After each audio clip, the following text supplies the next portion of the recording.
আসসালামু আলাইকুম বন্ধুরা, আশা করি আপনারা সকলে ভালো আছেন। এই ভিডিওটিতে আমি দেখানোর চেষ্টা করেছি হুইল স্পিনার কিভাবে তৈরি করা হয়। এই হুইল স্পিনার মূলত গাড়ি, মোটরসাইকেল বা বিভিন্ন যানবাহনের চাকার নাটবল্ট খোলার কাজে ব্যবহার করা হয়। এই স্পিনার সাধারণত এলাকৃতির হয়ে থাকে। আশা করি পুরো ভিডিওটি যত্ন সহকারে দেখবেন। ভিডিওটি ভালো লাগলে লাইক, কমেন্ট, শেয়ার করবেন এবং সাবস্ক্রাইব করে চ্যানেলের সাথে থাকবেন।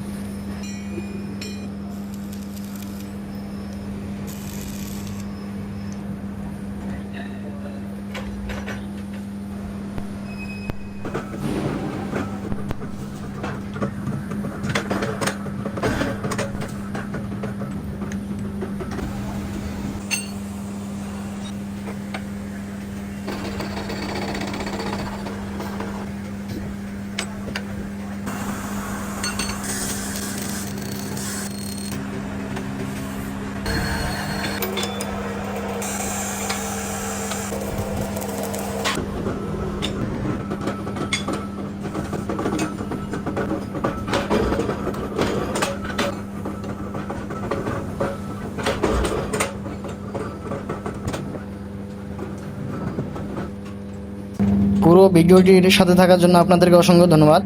ধন্যবাদ বন্ধুরা, টেকনিক্যাল সলিউশন প্রো চ্যানেলের সাথে থাকার জন্য।